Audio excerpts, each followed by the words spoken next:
inúmeros edifícios públicos e residenciais de Curitiba, Rio, São Paulo e Belo Horizonte, tem como autor Luiz Forte Neto, paulistano de nascimento e de formação.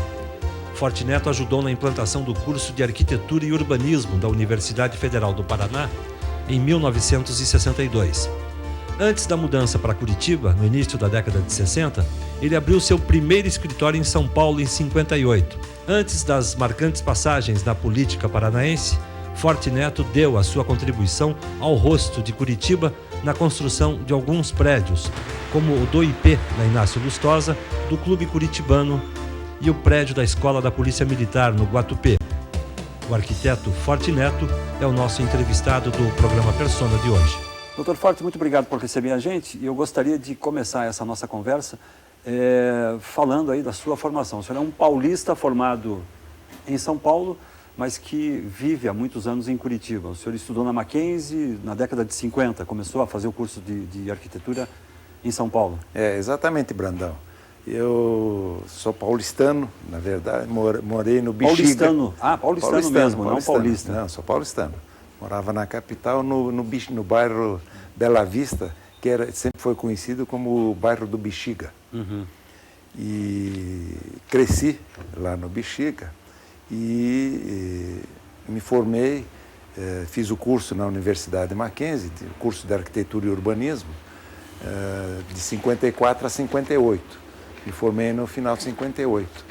E foi uma época na minha vida muito rica no que diz respeito a experiências das quais eu participei. Nessa época, como estudante, e depois nos 2 primeiros anos de formados, que eu fiquei em São Paulo, já que eu mudei para Curitiba em 61, eu convivi com os arquitetos, na época, de maior expressão do país. Convivi e tinha escritório. Trabalhava no escritório, no mesmo prédio onde o arquiteto Vilanova Artigas tinha escritório. Aliás, o senhor fez o caminho oposto dele, né? Porque ele é um curitibano que criou a faculdade de arquitetura em São Paulo. Exatamente. Né? O senhor veio para cá criar o curso de arquitetura da Universidade Federal. Exatamente. Parece que trocaram o bastão no meio do caminho, assim, na Regis Bittencourt. Isso mesmo, Brandão. Mas nessa época eu convivi com como disse, com as maiores expressões da arquitetura brasileira. Com Vilanova Artigas, com o Rino Leve, com o Fábio Penteado, com o Paulo Mendes da Rocha, com o Pedro Paulo de Melo Saraiva, com o Eduardo Guinness de Melo, com o Jorge Willenheim. Para que você tenha uma ideia, eu trabalhei com esse pessoal todo, ainda como estudante. E com o Jorge Willenheim, eu trabalhei com ele em alguns trabalhos ainda como estudante, mas depois que eu mudei para Curitiba, e quando foi feito o plano diretor de Curitiba, foi feito pelo Jorge Willenheim, ele, como eu estava aqui na cidade, ele me convidou para coparticipar do trabalho com ele. Então, eu fiz todo o trabalho de levantamentos físico-territoriais, de obtenção de dados, enfim. O escritório base do plano diretor de Curitiba, feito pelo Jorge Willenheim, era o meu escritório aqui em Curitiba. Consequência desta convivência que tive com ele na minha época de estudante lá em São Paulo. Mas a partir de 61 eu mudei para Curitiba, porque tinha um colega que foi meu contemporâneo de turma, que era aqui do Paraná, do Norte Pioneiro lá. Ele era fazendeiro, tinha uma fazenda, o pai dele, em Jacarezinho. E ele vivia na época da faculdade me convidando: vamos montar um escritório em Curitiba? Vamos montar um escritório em Curitiba. O senhor mal conhecia Curitiba, mal sabia? Não, eu sabia que existia, mas não conhecia, nunca tinha conhecia estado em Curitiba. E aí ele se formou Curitiba na época devia ter o quê? Tinha 250 mil habitantes. 200 mil habitantes. Ele se formou em 61 e foi me procurar e disse: olha, já me formei, vamos para Curitiba. E aí eu vim visitar Curitiba. E gostei muito da cidade e resolvi mudar para cá com apoio total da minha mulher e da minha primeira filhinha. Já tinha uma filhinha nessa época com 1 ano de idade. Ah, já veio casado. Já vim casado e com uma primeira filha. E mudei para Curitiba em 61 e montei um escritório aqui. Tem uma curiosidade esse escritório.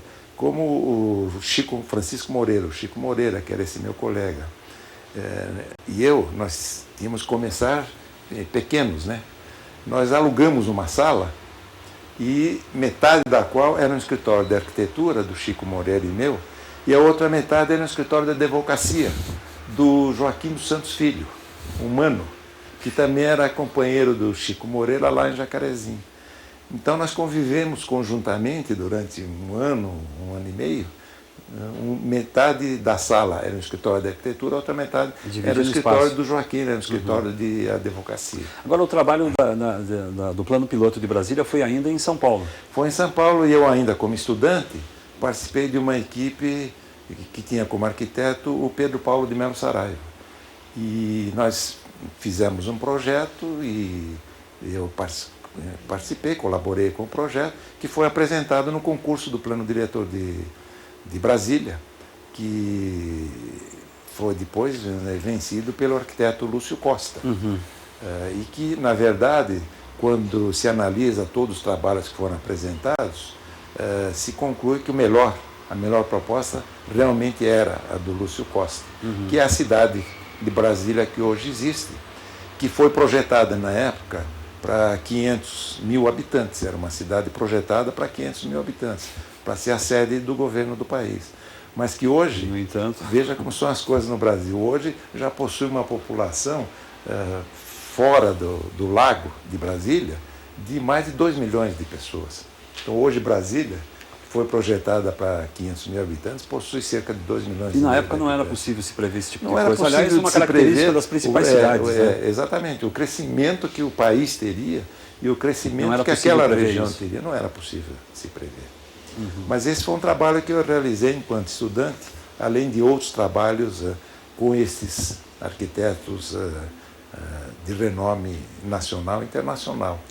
Mas mudei para Curitiba, montei esse escritório e comecei a sair à busca de emprego, de trabalho em Curitiba, né? De clientes em Curitiba.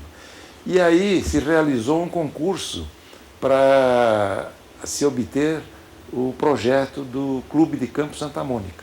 Foi o seu primeiro grande projeto. Foi o meu primeiro grande projeto. Eu participei desse concurso e dizia, ganhei inclusive, esse concurso. a projeção nacional. Exatamente. Participei e ganhei esse concurso. E depois dele...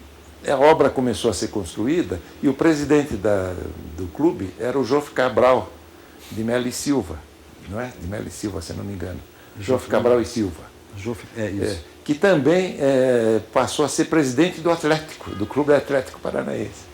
Por essa razão que eu sou atleticano.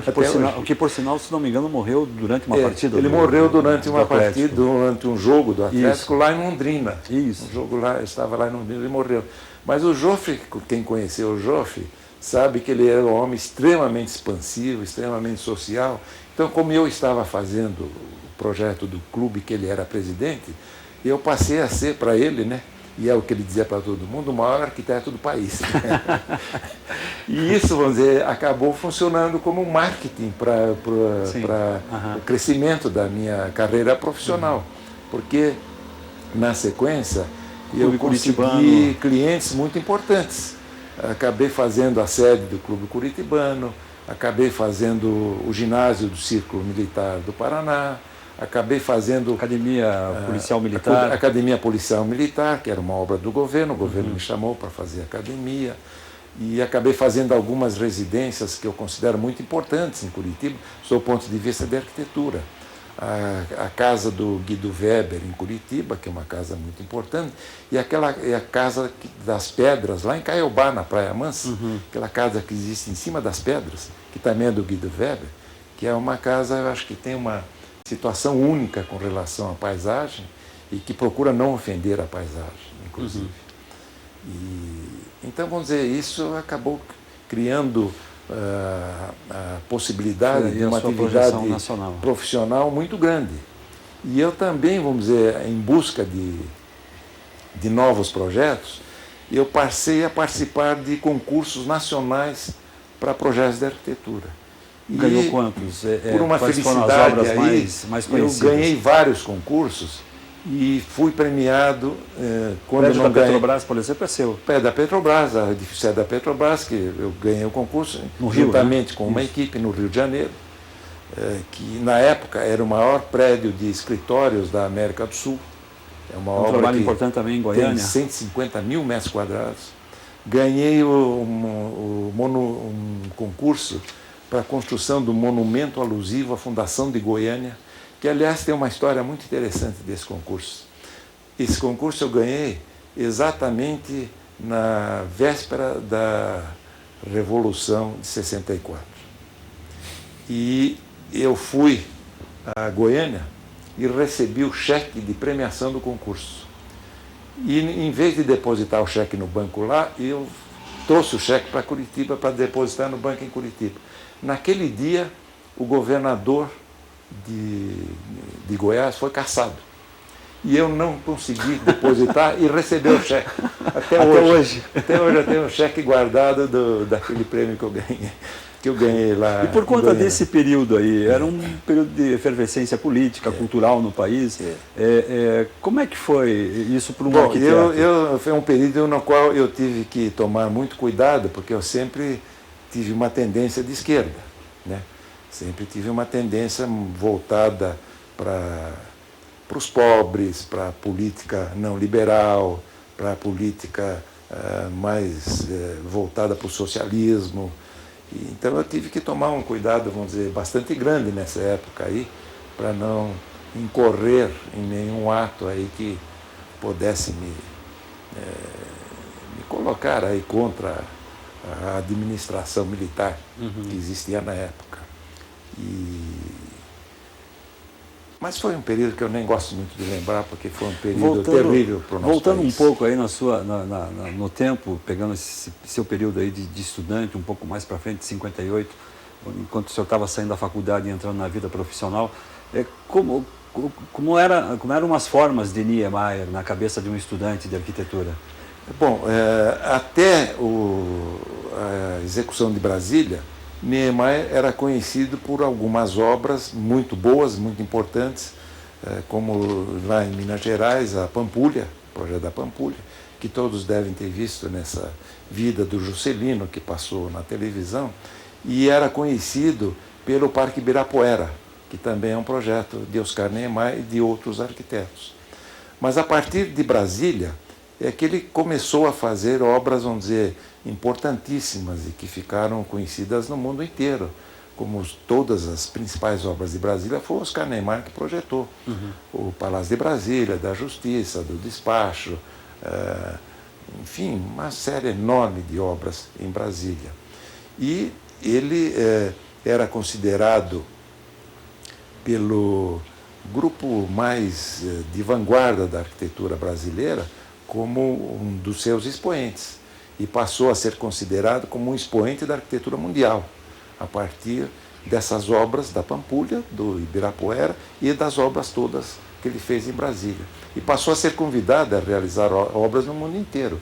Oscar Niemeyer fez a sede do Partido Comunista em Paris, fez a sede da editora Mondadori na Itália, fez várias obras na Argélia, enfim, passou a fazer obras no mundo inteiro. E também foi convidado, nessa década de 60, para fazer um projeto para Curitiba, que fui eu que o contratei para fazer a obra, até, porque estava, na época, assessorando o secretário. Isso foi quando? Isso foi Já vem mais para cá. Foi em 66, 67, por aí. Foi o seu primeiro contato com o Niemeyer? Foi o meu primeiro contato com o Niemeyer. Eu estava assessorando, na época, o secretário de Obras do Estado, que queria fazer um plano de obras para o governo do Ney Braga, do Paulo Pimentel, quando o Paulo Pimentel era governador. E nós, um grupo de arquitetos que estava assessorando, escolheu Oscar Niemeyer para fazer um Instituto de Educação do Paraná, que hoje é conhecido como Museu Oscar Niemeyer, menos o olho. Então, aquele prédio horizontal, que é projeto do Oscar Niemeyer, e eu fui quem convidou Oscar Niemeyer para fazer aquele projeto e acompanhou a elaboração de todo aquele projeto. Foi nesse período que... Isso foi quando o Paulo Pimentel era governador do Estado e o Saul Raiz era o secretário de Obras do Estado, logo no início do governo do Paulo. Mas anteriormente a esse período, já em 61, eu, como estava em Curitiba, e era muito conhecido desse grupo de São Paulo, que acabou orientando a criação do curso de Arquitetura e Urbanismo na Universidade Federal do Paraná. Eles me indicaram para ser professor. Isso foi em 62? Foi em 62 que se iniciou o curso. Mas já em 61, o senhor é um dos responsáveis a universidade me chamou curso. para ajudar a instalar o início do curso, a Universidade Federal do Paraná. E em 62 me convidaram para ser professor e eu acabei dando a primeira aula do curso de Arquitetura e Urbanismo da Universidade Federal do Paraná. E foi professor durante fui 30 anos? Professor durante 30 anos. E só deixei de ser professor porque ser professor é muito cansativo, sabe? É mesmo? É muito mais do que ser secretário. É mesmo? É mais cansativo que ser muito cansativo, secretário? porque eu aula dava aula dias. para uma disciplina que era de atendimento direto e individual para cada estudante. Então eu ia para a faculdade às 7 horas da manhã e chegava em casa a 1 hora da tarde absolutamente estafado, né? Almoçava Isso e ia para o meu escritório trabalhar, porque sempre tive uma atividade profissional muito intensa. Uma das coisas que eu me orgulho na minha vida é que, apesar de todas as atividades que eu tive, seja na administração pública, seja nas minhas atividades que eu chamaria de hobby, que nós podemos falar na sequência, eu nunca abandonei a minha profissão. Até hoje, eu tenho um escritório funcionando e faço projetos. Evidentemente, não para o governo estadual, nem para governos municipais, porque estou eticamente impedido de fazer isso, mas sempre continuo atuando na minha profissão. O que me levou, vamos dizer, desde a década de 60, a ganhar inúmeros concursos. Nós já falamos de alguns, né? Falamos da Petrobras, falamos desde Goiânia, mas nós ganhamos também o concurso para a sede da Caixa Econômica, da sede do Banco do Brasil, em Caxias do Sul. Ganhamos o projeto para a sede da Eletrosul, em Florianópolis. Com o seu escritório? Com o meu escritório, e sempre esses trabalhos para concursos a gente costuma fazer em equipes, né? Sempre com a participação de outros profissionais arquitetos. E fui convidado para fazer uma série de obras importantes, tanto aqui no estado, por exemplo, o IP, que todo mundo conhece ali na Inácio Lustosa, de Curitiba. Fiz o IP de Londrina também, e fiz uma série de obras para a Caixa Econômica, a Caixa Econômica de Londrina, Caixa Econômica de Maringá, Caixa Econômica de Ponta Grossa, uma série de agências da Caixa Econômica aqui em Curitiba, o prédio da Emater, a sede da Emater, a Carpa, aqui no AU. Enfim, uma série de obras, vamos dizer, de muita significância, de muita expressividade na área arquitetônica e também no que diz respeito a você valorizar o cidadão quando ele é atendido num edifício público. Então, esta, vamos dizer, importância que se dá ao espaço do edifício público, ela é voltada não para a ostentação, mas para a dignificação das pessoas, da população, do povo que vai utilizar esses edifícios. E isso, vamos dizer, foram obras para mim muito gratificantes. Muito gratificantes. Então, e venho, desde aquela época, sempre realizando várias obras públicas, edifício da Receita Federal em Ponta Grossa. Em Ponta Grossa é um caso à parte até, porque o prefeito Pedro Vosgrau, na sua primeira gestão, eu acabei ficando muito amigo dele e fiz vários projetos para Ponta Grossa, como o projeto do Centro de Eventos de Ponta Grossa, da Receita Federal em Ponta Grossa, do Hospital Infantil de Ponta Grossa, Pronto-Socorro de Ponta Grossa. Aí sempre como o arquiteto, Parque Ambiental, né? de Ponta Grossa, que é uma obra muito... Sempre como arquiteto, e sempre fora da vida pública. Na verdade, eu, no início da minha carreira profissional, eu só participei de vida pública quando, após a elaboração do Plano Diretor de Curitiba, do qual eu participei, porque Pois é, era isso que eu queria dizer, chegar. O trabalho técnico e a vida pública eu gostaria de conversar com o senhor no próximo bloco. A gente vai fazer um rápido intervalo, nós já voltamos, tá certo? Tá certo. Um instante só.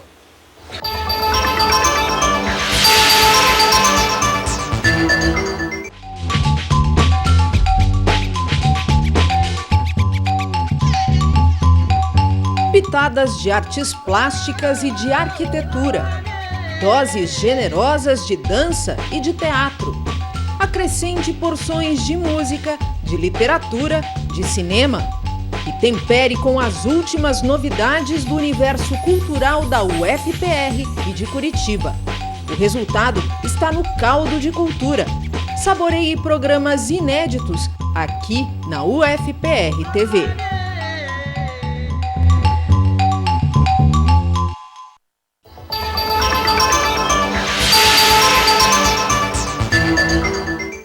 O programa Persona de hoje entrevista o arquiteto Luiz Fortineto e secretário de Desenvolvimento Urbano do Paraná.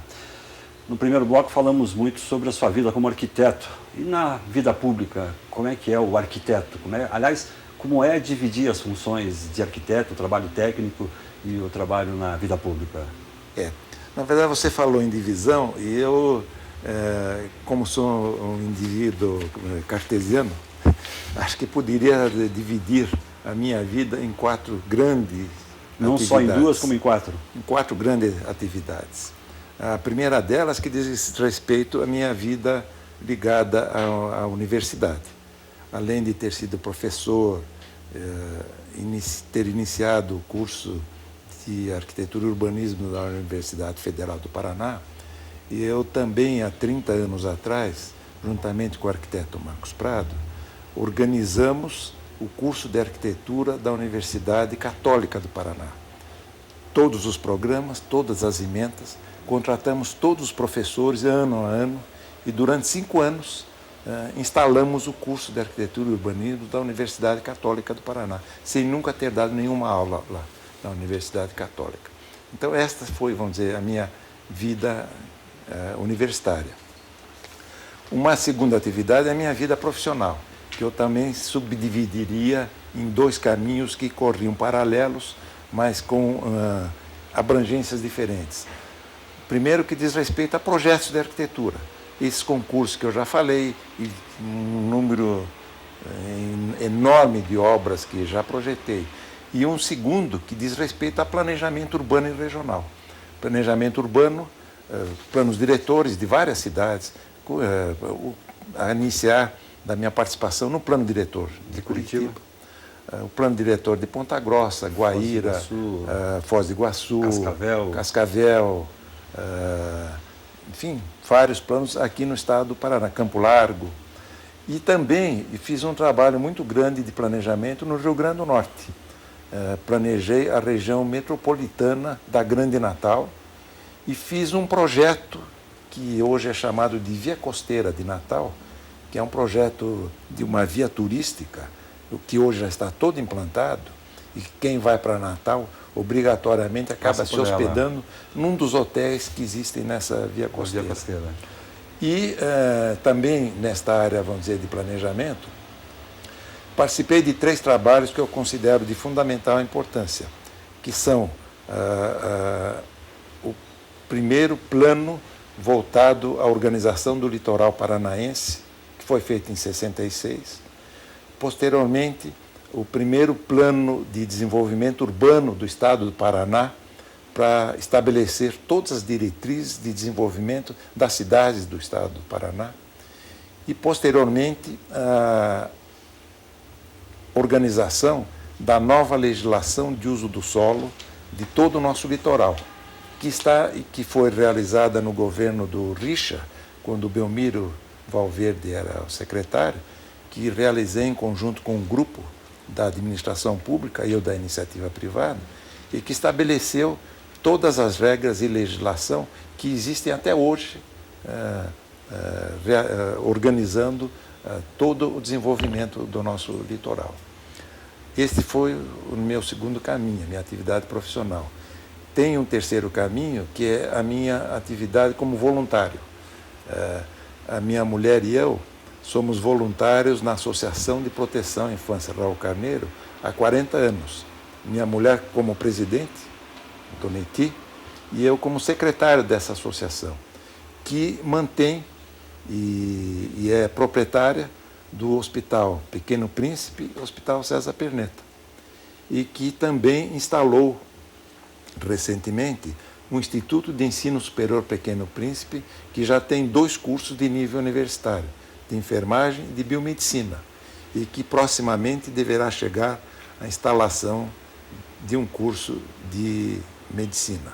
Mas que você não pode esquecer que você é cidadão honorário de Curitiba.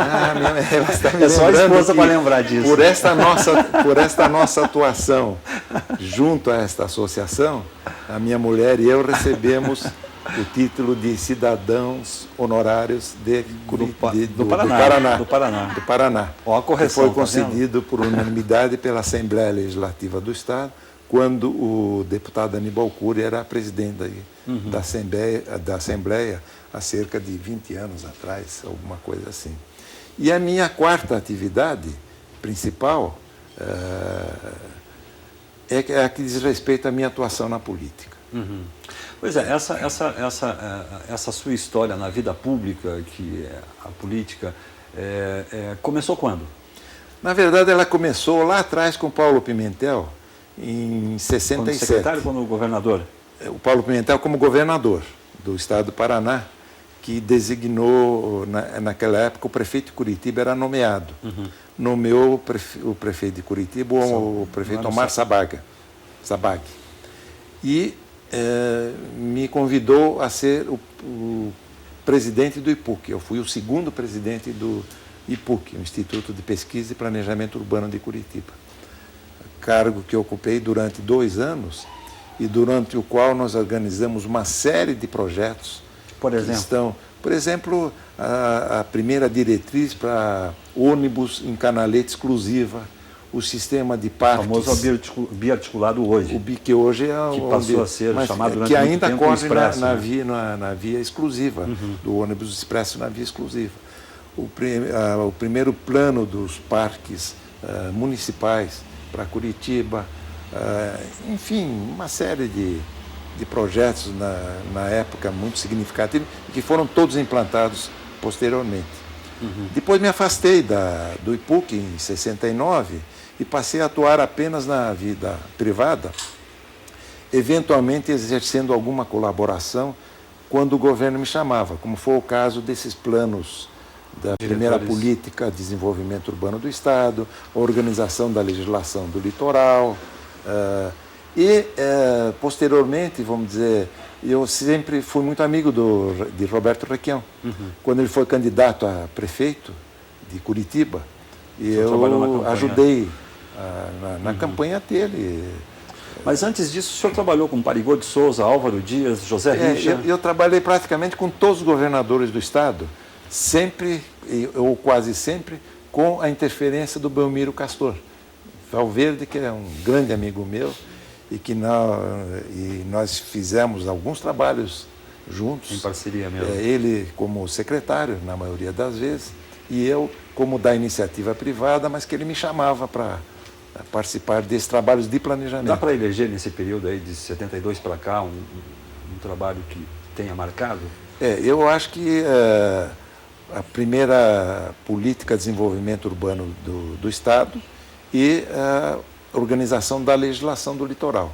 Eu acho que foram os 2 trabalhos na área de planejamento os mais importantes. A legislação do litoral pôs fim, por exemplo, aqueles famosos espigões ali na Praia Mansa de Caiobá. Na verdade, vamos dizer, ela foi realizada exatamente porque estavam se construindo aqueles espigões na Praia Mansa de Caiobá, e até na Praia Brava, com 20, 25 metros de altura. E que se aquilo continuasse, as nossas praias hoje seriam um desastre total. Então o governador José Richa, na época, solicitou ao secretário Belmiro que resolvesse esse problema. Como existia uma legislação federal que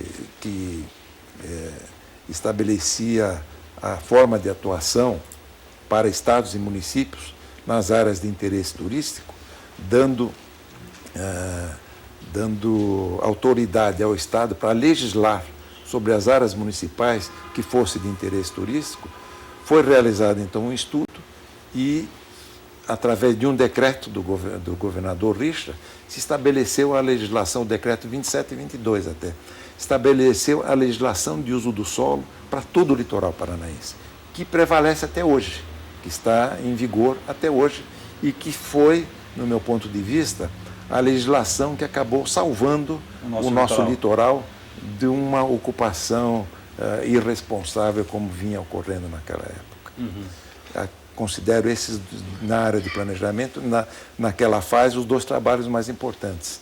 A partir daí, o trabalho, vamos dizer, mais importante na área de planejamento que foi realizado no Estado foi agora no governo de Roberto Requião, onde ele estabeleceu a nova política de desenvolvimento urbano e regional para o Estado do Paraná.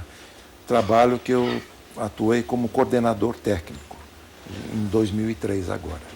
Mas voltando a falar um pouquinho da vida política, eu estava dizendo que é a minha quarta linha de atuação. E eu ajudei o Requião na época em que ele foi candidato a prefeito de Curitiba. Depois, em 92, o Requião, que estava junto com o Álvaro Dias na época, me chamaram para ser o candidato a vice-prefeito numa chapa junto com Maurício Fruit, à prefeitura de Curitiba. Na continuidade, colaborei com o Álvaro Dias na elaboração do seu plano de governo para disputar a eleição de 94. Também indicado por Álvaro Dias, eu fui candidato a prefeito de Curitiba no ano de 2000 e acabei sendo candidato a vice-governador na chapa do Álvaro Dias na eleição de 2002, que foi vencida pelo Roberto Requião, mas que continuou a ser muito amigo meu. Sempre nós fomos grandes amigos, sempre participando da mesma visão política de como as coisas deveriam acontecer no país e no nosso Estado. E também na nossa Essa nossa pretensão capital. o senhor não tem mais de se candidatar a algum cargo eletivo? Não, chega. Candidatura chega. Quem é muito candidato uma desgastante. vez já é meio louco, né? Quem participa de 4 ou 5 eleições, como eu participei, aí já se torna um débil mental. E eu Jamais resolvi que vou novamente como deixar candidato. de ser. Não, como candidato, não. E agora? Eu gosto muito de atuar na vida pública, mas na área do executivo. E agora como secretário? E na área técnica. O senhor Que é o que diria eu venho nesse fazendo, momento- que eu venho fazendo agora como secretário. O senhor diria que nesse momento o senhor consegue fazer essa fusão sem muito sofrer com o arquiteto e com a vida pública? Não, muito pelo contrário. Tudo que eu aprendi na minha vida profissional, como arquiteto e como planejador, é que eu estou utilizando para implantar no Estado esta política de desenvolvimento urbano e regional que foi organizada no início do governo de Roberto Requião, que é uma política, por determinação dele, que deveria ter começo, meio e fim. E foi a política que foi montada e que eu estou implantando lá na Secretaria de Desenvolvimento Urbano e no Paraná Cidade desde 2003. Nesse momento, qual é o grande projeto da secretaria? Na verdade, nós estamos no que eu diria que é o começo, né? Realizando um novo mapeamento do estado do Paraná, utilizando imagens de satélite em meio digital que está nos possibilitando obter ortocartoimagens, que é um termo bastante técnico, e mapas de uso do solo do Estado, pelo qual todas as secretarias de Estado, todos os municípios poderão utilizar para programar as suas atividades no meio físico do Estado do Paraná. Isso eu diria que é o começo. Mas dentro dessa política estava previsto o planejamento regional do Estado. Nós estamos planejando, esse trabalho deverá estar concluído em junho agora, as 10 regiões do Estado, que no seu conjunto vão constituir a grande proposta de desenvolvimento regional para o Estado do Paraná. Esse projeto ainda é concluído, a previsão é para conclusão agora. Para conclusão agora em junho, está sendo realizado através de um convênio da nossa secretaria com o IPARDES, da Secretaria de Planejamento, e com a inteligência da Universidade Federal do Paraná. Em parceria com a universidade. Com a Universidade Federal do Paraná. A terceira linha de atuação diz respeito aos planos diretores dos municípios do Estado. Em 2003, apenas 26 municípios possuíam planos diretores. Hoje, nós já estamos com cerca de 250 municípios com seus planos diretores realizados ou em elaboração, e até o final desta gestão, pretendemos chegar nos 399 municípios com planos diretores realizados. Evidentemente, isso não é apenas um desejo, é também uma obrigação legal, já que o Estatuto da Cidade prevê que todos os municípios com mais de 20 mil habitantes, municípios de áreas de interesse turístico, municípios de regiões metropolitanas, de aglomerações humanas e de áreas onde existam obras de interesse regional, deverão ter seus planos diretores até agosto deste ano aqui. E o governador Roberto Requião complementou isso, dizendo o seguinte: além disto, o Estado acha que é importante que todos os municípios tenham seus planos diretores. Então, estabeleceu um decreto pelo qual, para se obter financiamento ou obter recurso a fundo perdido do Estado, o município deve ter seu plano diretor elaborado ou em elaboração. É isso que nós estamos realizando hoje, dentro desta linha de começo, meio e fim. Mais um sistema de informações que faça com que todos esses outros sistemas possam conversar entre si através da internet e utilizando para ligação com os municípios, a fibra ótica que a Copel está instalando e que atende também toda a área de educação do Estado. E, por fim, nada disto vale, em termos de planejamento, se não se transformar em realização física, em obra, que é o nosso sistema de financiamento a todos os municípios do Estado, através de um programa que é chamado Paraná Urbano 2, que utiliza recursos do BID e recursos do Fundo de Desenvolvimento Urbano do Estado, que no seu conjunto significam cerca de 170 milhões de dólares de recursos. Saneamento básico, iluminação pública. Esse programa prevê capacitação de pessoal dos agentes municipais, das prefeituras municipais, e prevê a realização de obras em praticamente todas as áreas. Pavimentação, iluminação pública, problemas de recuperação de fundos de vale, problemas de saneamento, construção de creches, escolas, barracões industriais, enfim, um elenco bastante grande de obras que são financiadas por este programa aqui e que estão melhorando em muito a vida de todos os cidadãos do Estado do Paraná. Para que se tenha uma ideia, até o final do ano passado, o secretário era o Renato Adur, secretário de Desenvolvimento Urbano, que se retirou da secretaria para participar da coordenação da campanha do governador Roberto Requião, quando então eu assumi. Mas até o final do ano passado, mais de 1.000 obras já haviam sido realizadas. E neste ano aqui, desde janeiro, nós já liberamos para licitação 350 obras, neste mês de janeiro, fevereiro e março. Até o final do ano deve fechar em que número? A ideia é que até o final do período eleitoral agora, a gente consiga chegar em cerca de 600, 700 obras. E depois da eleição, porque nós vamos que interromper durante o período eleitoral, nós deveremos chegar até 1.000 obras, no mínimo, até o final deste ano. Uma última pergunta para a gente encerrar essa nossa conversa. Como é trabalhar com o governador Requião?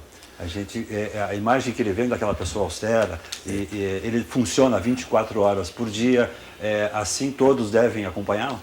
Evidentemente, quer dizer, eu não tenho mais manhã, tarde e noite, nem sábado, nem domingo. O governador já me ligou às 11 horas da noite. Nem almoço, nem jantar em casa, complementando o que a minha mulher está dizendo. Mas o governador Roberto Requião, por outro lado, ele é um homem extremamente trabalhador, extremamente objetivo, que gosta de coisas resolvidas. Então, lá na secretaria, seguindo o exemplo do governador Roberto Requião, nós temos um lema lá, que é o seguinte: o que é difícil, nós resolvemos agora. O que é impossível, nós levamos umas 2 semanas para resolver. É assim que o governador Roberto Requião age e é assim que nós agimos sem na nossa secretaria. Nenhum prazo de tolerância aí para sem nenhum negociar prazo de para 3 semanas. Não, as coisas têm que acontecer na função pública de maneira muito rápida, ao contrário do que se pensa, do que se imagina como elas funcionam. Apesar de termos que obedecer todo um sistema de fiscalização que é muito rigoroso, exercido pelo Ministério Público, pelo Tribunal de Contas do Estado, pela Assembleia Legislativa do Estado. As coisas têm que ser feitas dentro da lei, porém de maneira muito rápida, porque se nós analisarmos um período de governo de 4 anos, nos 6 primeiros meses o governo tem que se organizar. Depois vem a eleição para as prefeituras municipais, nas quais o governo fica, de um certo modo, impedido de repassar recursos por municípios. É muito complicado. Depois vem o período eleitoral para a próxima gestão do governador, adaptação, que também cria uma série de impedimentos para a atuação. Então, na verdade, se você somar o tempo que dia útil, resta muito pouco. Te sobra cerca de 2 anos e meio aí para você realmente poder realizar alguma coisa. E 2 anos e meio para mudar, para transformar um Estado, é muito pouco tempo. Mas o governador Roberto Requião está conseguindo fazer isso. Está transformando o nosso Estado. Doutor Fortunato, muito obrigado pela conversa. O prazer foi todo meu, Brandão. E quando você achar que for o caso, e a população achar que for o caso, eu estou sempre à disposição. Eu só queria acrescentar uma coisa. Pois não. Por essa minha atuação na vida profissional, pelos projetos que eu já fiz, na última Bienal de Arquitetura Internacional de São Paulo, eu fui convidado a apresentar a minha obra numa sala especial, coisa que eu fiz no final do ano passado. Parabéns pelo seu trabalho. Muito obrigado. O Persona volta com uma nova edição na semana que vem. Até lá.